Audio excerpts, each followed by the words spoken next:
Bismillahirrahmanirrahim. Alhamdulillah wa syukurillah wassalatu wassalamu ala Rasulillah amma ba'du. Halo semua, kita bertemu dalam mata kuliah jaringan komputer atau Computer Network Technology. Dengan saya, Maya Nurmayanti Zain. Assalamualaikum warahmatullahi wabarakatuh. Waalaikumsalam warahmatullahi wabarakatuh. Alhamdulillah, bagaimana kabarnya semua? Kita ada di penghujung Ramadan yang sebentar lagi akan berakhir. Semoga semuanya sehat-sehat, semoga dilancarkan segala urusannya.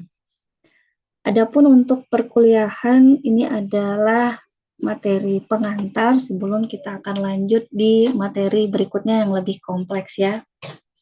Jadi hari ini kita akan membahas tentang pengantar jaringan komputer.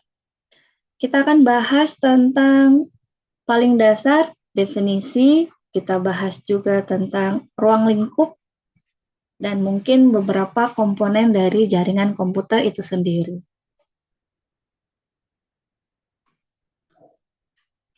Baik, kita masuk ke definisi. Ditanya definisi berarti itu tentang pengertian, pemahaman, ataupun makna dari frase jaringan komputer itu sendiri. Di sini ada 3 sumber dan diberikan juga 3 definisi.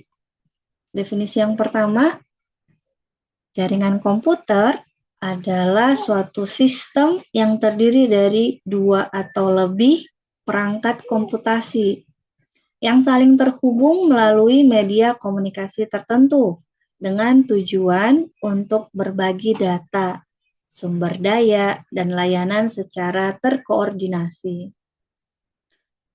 Jadi jaringan komputer untuk definisi pertama ini dia merupakan sistem yang ternyata dipahami bukan sekedar kumpulan perangkat keras, hardware yang terhubung secara fisik, tidak hanya peralatan, tetapi juga merupakan satu lingkup komunikasi terstruktur karena memungkinkan terjadinya pertukaran informasi, ada berbagi data, layanan, dan sumber daya.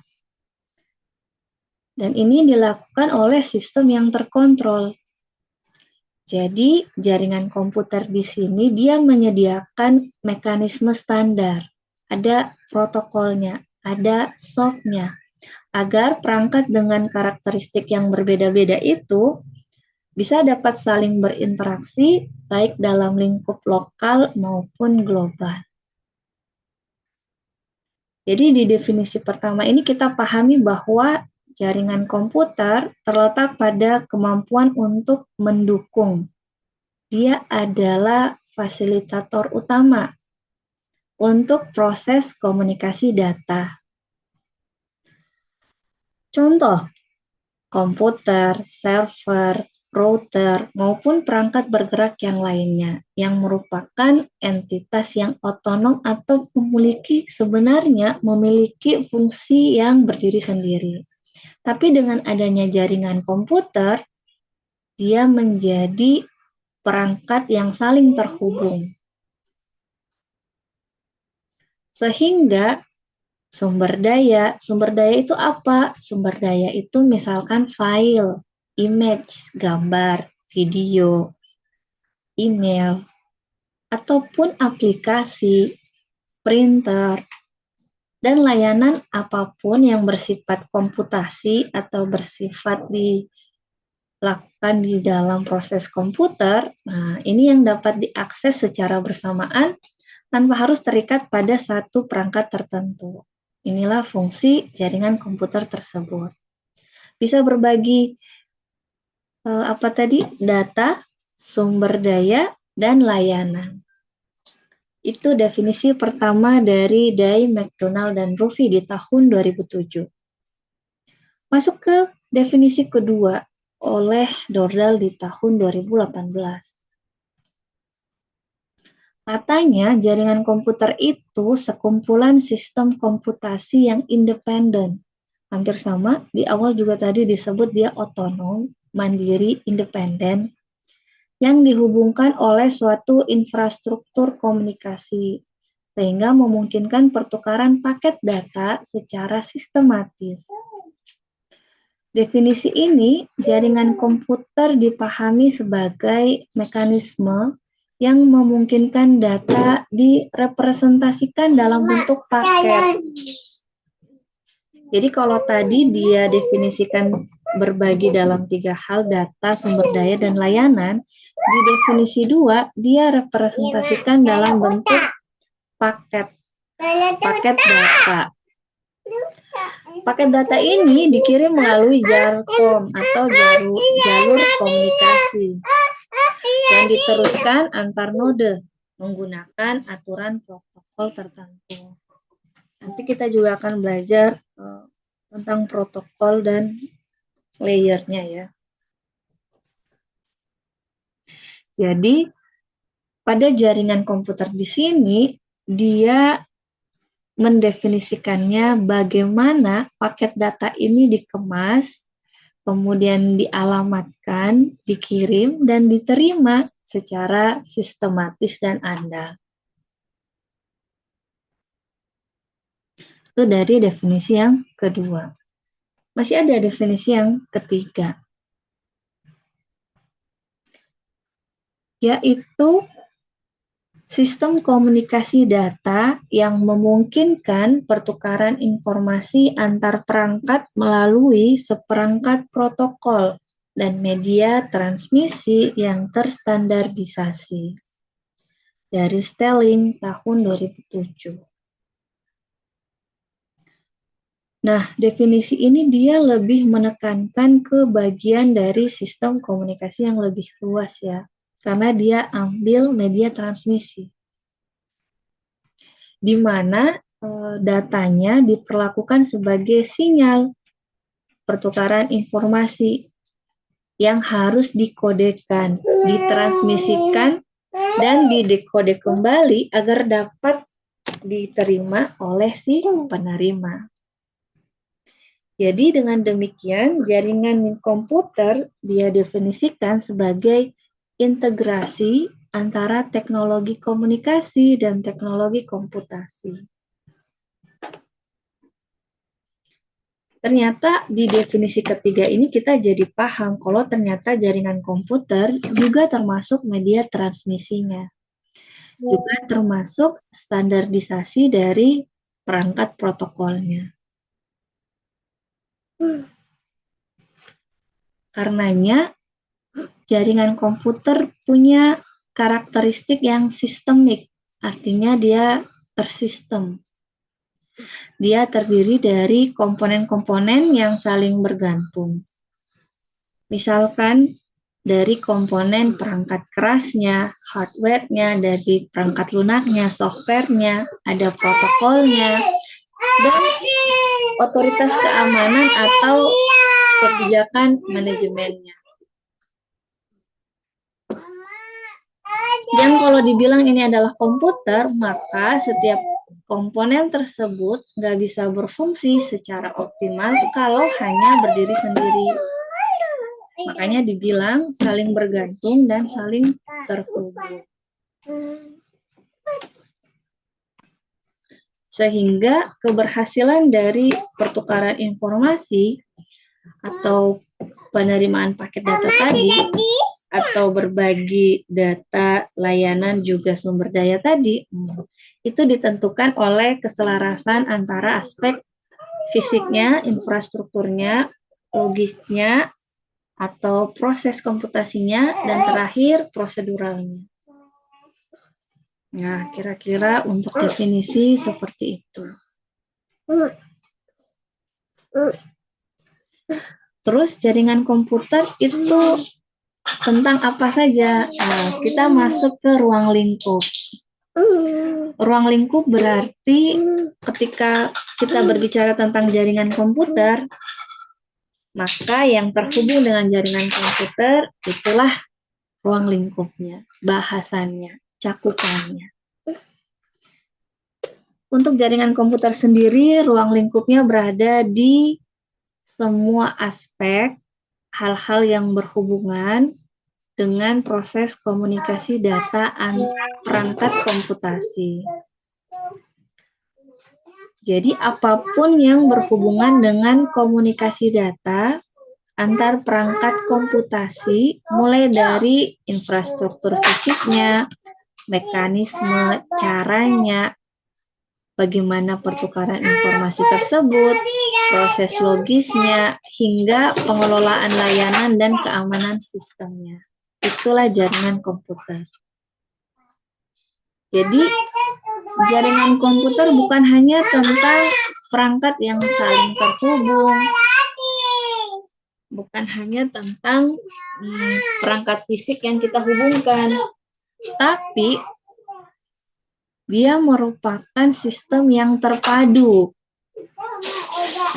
yang terdiri dari berbagai komponen teknis dan prosedural yang bekerja secara simultan, saling terhubung, untuk memungkinkan terjadinya pertukaran informasi yang terkontrol.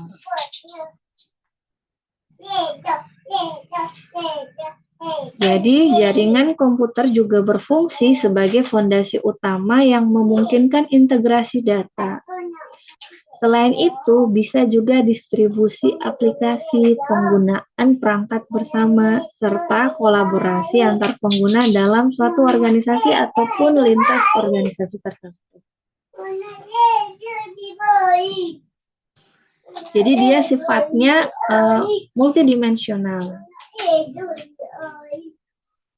Jadi kalau bahasan jaringan komputer, maka kita nggak bahas aspek teknis saja, tetapi juga aspek manajerialnya, keamanannya, serta perkembangan teknologinya ke depan. Nah, tapi di tahap awal, yang utama dalam ruang lingkup jaringan komputer itu tentunya perangkat kerasnya atau infrastruktur fisik dan media komunikasinya. Ini tentang media transmisi datanya. Aspek ini mencakup berbagai jenis perangkat keras, contohnya komputernya, servernya, routernya, switchnya, serta media transmisi yang lain, misalkan kabelnya, kabel tembaga kah, fiber optik kah, ataupun tanpa kabel atau nirkabel atau wireless. Infrastruktur fisik punya peran sebagai fondasi yang memungkinkan terjadinya pertukaran sinyal digital antar node dalam sebuah jaringan. Jadi, untuk infrastruktur fisik ini, alhamdulillah teknologi kita saat ini juga sudah mencakup dari mau pertukaran sinyal analog, mau pertukaran sinyal digital, sekarang udah mumpuni ya. Yang penting infrastrukturnya memadai, tinggal dicarikan mau instalasi peralatan yang seperti apa. Nah, untuk infrastruktur fisik ini sendiri bukan hanya untuk membangun sebuah jaringan yang memungkinkan terjadinya pertukaran data, tetapi dia juga memberikan layanan kualitas pengiriman. Sehingga ada karakteristik teknis yang harus dicapai. Misal, kapasitas bandwidth-nya berapa. Jadi setiap alat punya spesifikasi yang mungkin juga berbeda. Atau tingkat noise-nya bagaimana, redaman sinyalnya bagaimana, latensinya bagaimana, juga tingkat keandalan transmisinya. Ketika kita mengirim satu paket, apakah iya paket tersebut tetap diterima utuh di penerima? Nah, itu tingkat keandalannya. Maka setiap media komunikasi, dalam hal ini infrastruktur fisik, dia punya kelebihan dan keterbatasan masing-masing. Misalkan, untuk kita sudah pahami sendiri tentang fiber optik, serat optik. Dia menawarkan komunikasi dengan kecepatan tinggi dan ketahanan terhadap interferensi gelombang elektromagnetik. Tapi ternyata sistem nirkabel atau sistem wireless, dia memberikan fasilitas fleksibilitas mobilitas yang tinggi. Jadi kita nggak perlu membangun jaringan serat optik yang baru lagi kalau kita sudah punya pemancar nirkabel. Meski punya keterbatasan jaringan di pemancarnya itu sendiri. Maka masing-masing pilihan dari infrastruktur fisik sesuaikan dengan kebutuhan komunikasinya. Mau komunikasi yang seperti apa, skala jaringannya seperti apa, sehingga nanti bisa ketahuan mau pakai topologi apa, mau pakai struktur jaringan yang seperti apa, sehingga lingkungan operasionalnya ini buat pertukaran informasinya seperti apa, itu sangat dibutuhkan sebelum membangun sebuah jaringan komputer.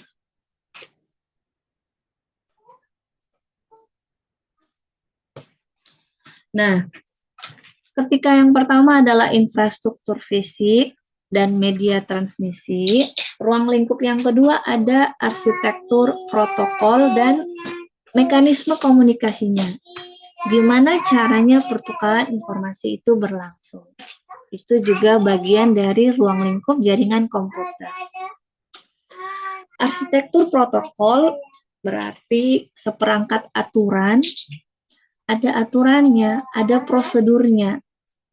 Bagaimana mengatur sebuah data, sebuah informasi, sebuah paket, ini dikemas artinya kita mau mengirimkannya ya, kayak di packing lah kalau misalkan kita bayangkan itu seperti paket yang di dunia nyata. Dikemasnya seperti apa, dalam bentuk sinyal apa, kemudian dikirimkan lewat media apa, lalu diterima oleh si penerima. Nah, ini diinterpretasikan oleh masing-masing perangkat dalam sebuah jaringan. Buat apa ada protokol, buat apa ada aturan? Karena ternyata jaringan komputer ini dia bisa berfungsi karena justru dengan adanya protokol tersebut. Fungsinya apa? Fungsinya sebagai kesatuan bahasa. Dia merupakan bahasa formal yang memungkinkan perangkat dengan karakteristik yang berbeda mungkin, spesifikasinya udah beda, tapi tetap bisa saling komunikasi secara konsisten.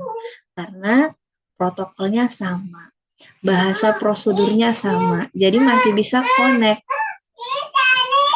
Jadi meski kita punya perangkat, tapi misalkan tidak ada protokolnya, tidak ada aturan dari bagaimana mekanisme komunikasi ini bisa tercipta, maka pertukaran data itu sulit untuk tercipta dengan mumpuni ya. Karena pertukaran datanya bisa bersifat ambigu, tidak terstruktur, bisa juga datanya terkirim tapi ketika di-download, ketika diterima di penerima, oh informasinya nggak kebaca atau bahasanya berubah. Sehingga komunikasi tidak dapat berlangsung secara efektif. Teman-teman pernah download suatu file mungkin dari suatu website mungkin yang mungkin dia terenkripsi dengan sangat baik, dia punya aturan protokol yang ketat, sehingga orang-orang yang mendownload mungkin tidak bisa menerima file tersebut dengan utuh seperti ketika dikirimkan di sisi penerima. Sehingga yang tadinya file Word-nya punya bahasa yang bagus, bahasa yang tertata, masuk ke kita bahasanya udah bahasa yang berbeda. Jadi ternyata dalam perspektif jaringan komputer, arsitektur protokol justru memegang peranan yang penting ketika kita mau melihat tujuan dari jaringan komputer itu sendiri, yaitu untuk berbagi informasi. Nah, arsitektur protokolnya arsitektur itu berarti penyusunnya ya, gimana kita menyusun dari protokol ini. Dia disusun berdasarkan lapisan, pendekatan berlapis, seperti yang direpresentasikan nanti kita pelajari ada namanya model OSI atau TCP/IP. Yang setiap lapisannya dia punya fungsi sendiri, fungsi spesifik. Mulai dari pengiriman bit secara fisik hingga penyediaan layanan aplikasi kepada pengguna. Kenapa harus berlapis? Kita kenal ada 7 OSI layer. Kenapa harus disusun? Kenapa tidak satu saja? Ternyata ketika dilakukan pendekatan berlapis ini, kita jadi punya satu fungsi kompleksitas sistem jaringan. Jadi jaringan kita kompleks, tapi karena kita pecah berlapis-lapis, kita jadi memungkinkan punya bagian-bagian dari jaringan komputer yang lebih sederhana dan bisa kita analisis kalau kejadian ada troubleshooting-nya. Jadi kalau ada sesuatu hal yang bermasalah, itu lebih mudah untuk troubleshooting-nya daripada langsung satu lapis utuh. Jadi kita bagi-bagi modelnya, dan karena kita juga bagi berdasarkan fungsinya, maka ketahuan kalau misalkan masalahnya di sini, oh mungkin di layer yang ini. Karena ternyata sistemnya juga modular, artinya hanya terkait dalam satu modul lapisan tersebut. Jadi kalau ada perubahan pada satu sistem lapisan OSI-nya, sistem lapisan protokolnya, ternyata itu tidak terlalu mempengaruhi lapisan yang lainnya. Sehingga memungkinkan untuk membuat jaringan komputer yang fleksibel dan kompleks.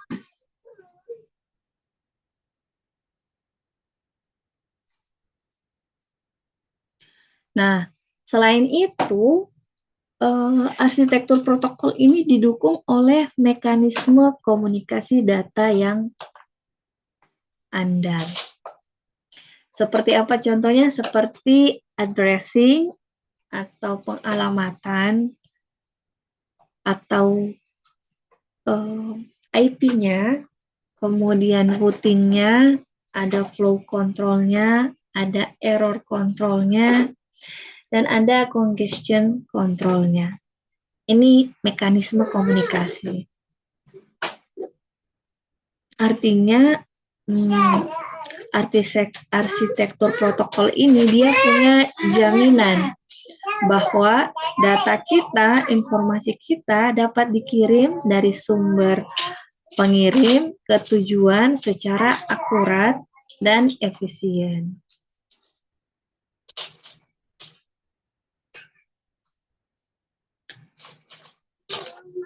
Kemudian ruang lingkup berikutnya ada namanya layanan aplikasi dan pemanfaatan jaringan. Jadi ada beberapa layanan dalam jaringan komputer yang merepresentasikan bentuk pemanfaatan jaringan secara langsung oleh pengguna, baik personal, individu, maupun dalam organisasi atau lokal. Contoh layanan aplikasinya seperti layanan website. Ada website yang hanya bisa diakses dalam jaringan lokal komputer di perusahaan tertentu. Kemudian ada juga layanan website yang bisa dijangkau secara global, tergantung peruntukannya seperti apa.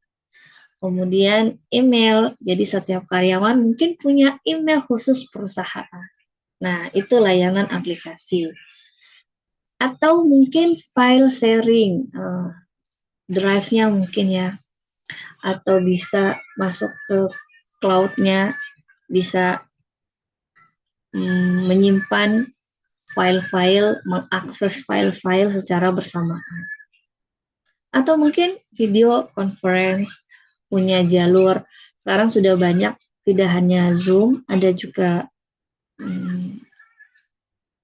Microsoft, ada juga MS Office ya tadi, ada juga apa ya, saya lupa yang terakhir. Tapi ternyata yang video conference ini ketika kita memanfaatkan dari sisi jaringan, kita jadi punya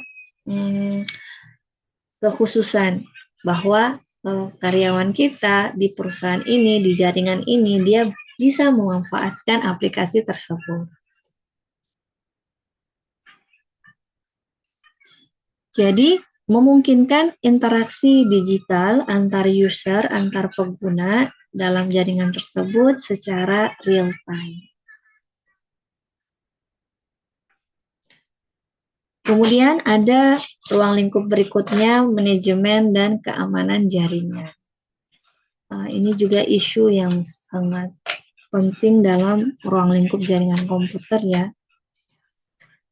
yaitu bagaimana keberlangsungan operasional bisa tetap bertahan dan efisien dengan adanya perlindungan sistem. Jadi manajemen jaringan ternyata tidak hanya untuk memastikan data itu bisa terkirim secara efisien, tetapi juga harus ada perencanaan, pengaturan, pemantauan, juga pemeliharaan semua komponen-komponen tersebut, sehingga keberlangsungan dari jaringannya bisa lebih lama. Konfigurasi perangkatnya, monitoringnya, identifikasi gangguannya, serta proses troubleshootingnya ketika terjadi kegagalan sistem. Ada manajemen yang mengatur itu.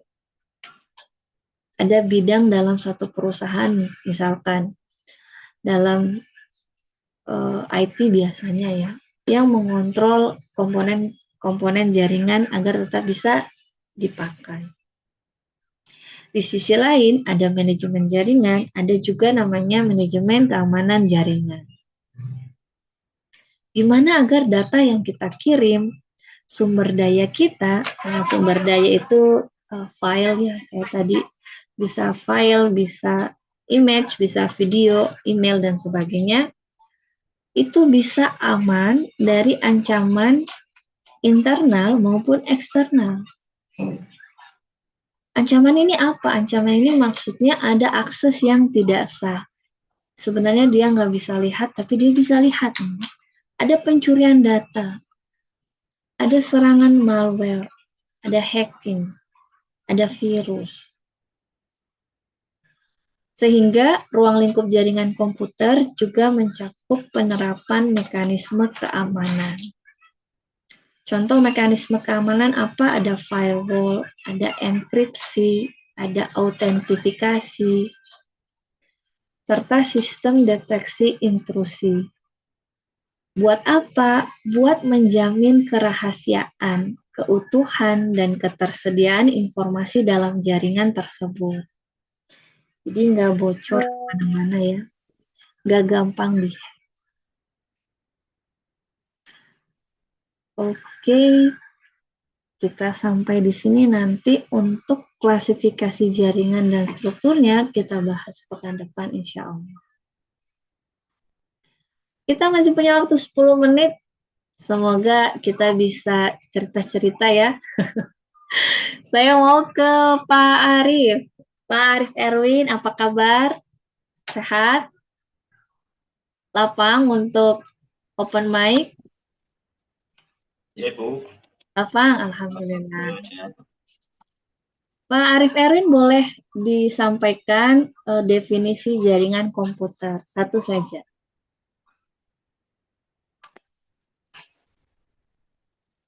Kira-kira definisi jaringan komputer dari pemahaman Pak Arif boleh, dari bahasan kita tadi juga boleh.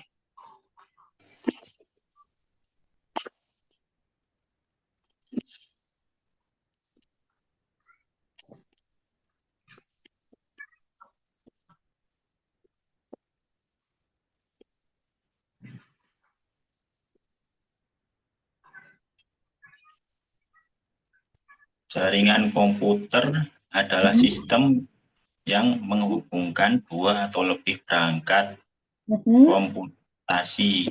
Mhm. Contohnya komputer, HP, atau server Mhm. untuk berbagi data, informasi, Mhm. dan sumber daya, Hmm. baik melalui kabel Oh, maupun nirkabel. baik. Baik sekali, Pak Arif Erwin. Terima kasih banyak penjelasannya. Itu tadi definisi dari Pak Arif Erwin. Siapa tahu masih ada definisi lain. Kita coba sama Pak Dimas Seno. Pak Seno, bisa open mic?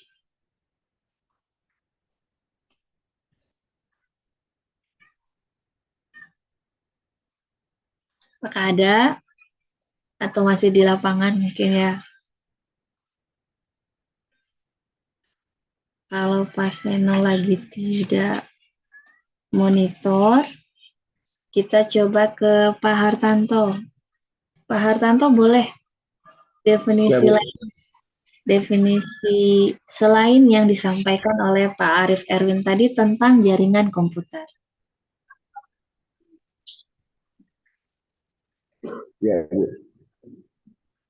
Definisi lain itu jaringan Mm-mm. komputer dapat ditentukan sebagai sekumpulan sistem untuk komunikasi independen yang dihubungkan oleh suatu infrastruktur komunikasi sehingga memungkinkan pertukaran password data secara sistematis. Baik, Masya Allah. Terima kasih banyak Pak Hartanto sudah Sama, Bu. menjelaskan dengan sangat baik dan jelas, Masya Allah. Kemudian kita coba ke Pak Calvin. Pak Calvin aman, monitor,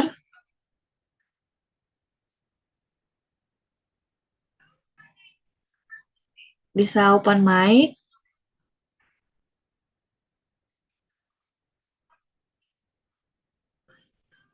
Baik, sepertinya sedang di lapangan juga mungkin ya.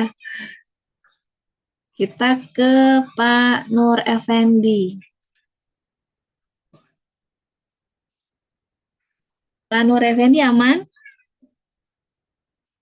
Bisa open mic? Atau sedang di lapangan ini?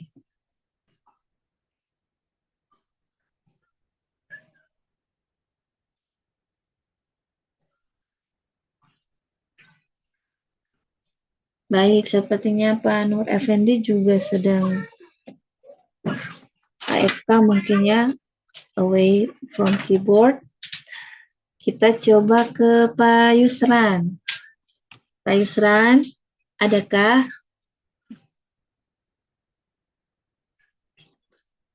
Siap, Bu. Ada, Alhamdulillah. Pak Yusran boleh dijelaskan tentang apa itu ruang lingkup jaringan komputer?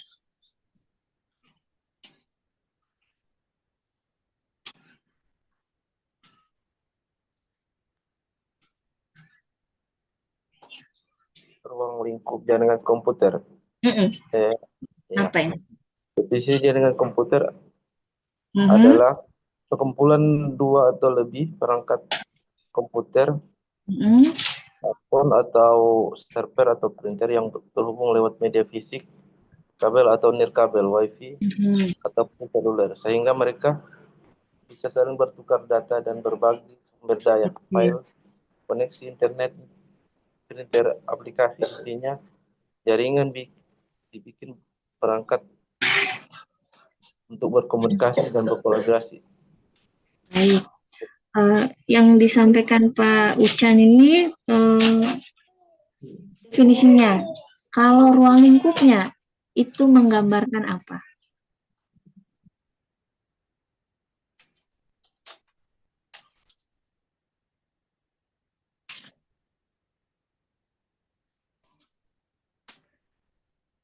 Ruang lingkup jaringan komputer itu bahasan tentang apa?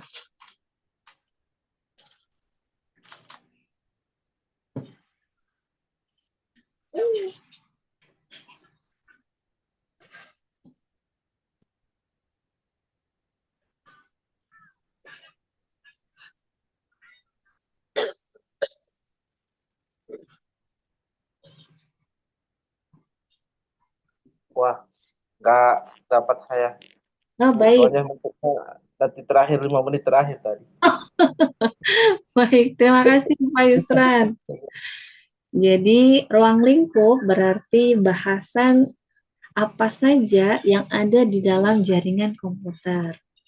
Segala aspek, segala hal yang berkaitan dengan proses komunikasi data, baik itu dari perangkat infrastrukturnya, perangkat komputasinya, maupun mekanisme dan proses logis dari pertukaran informasi hingga pengelolaan layanan dan keamanan sistemnya. Terima kasih Pak Yusran. Ya, Tadi ya, Bu. Pak Yusran. Kita terakhir Pak Yusuf. Pak Yusuf ada monitor?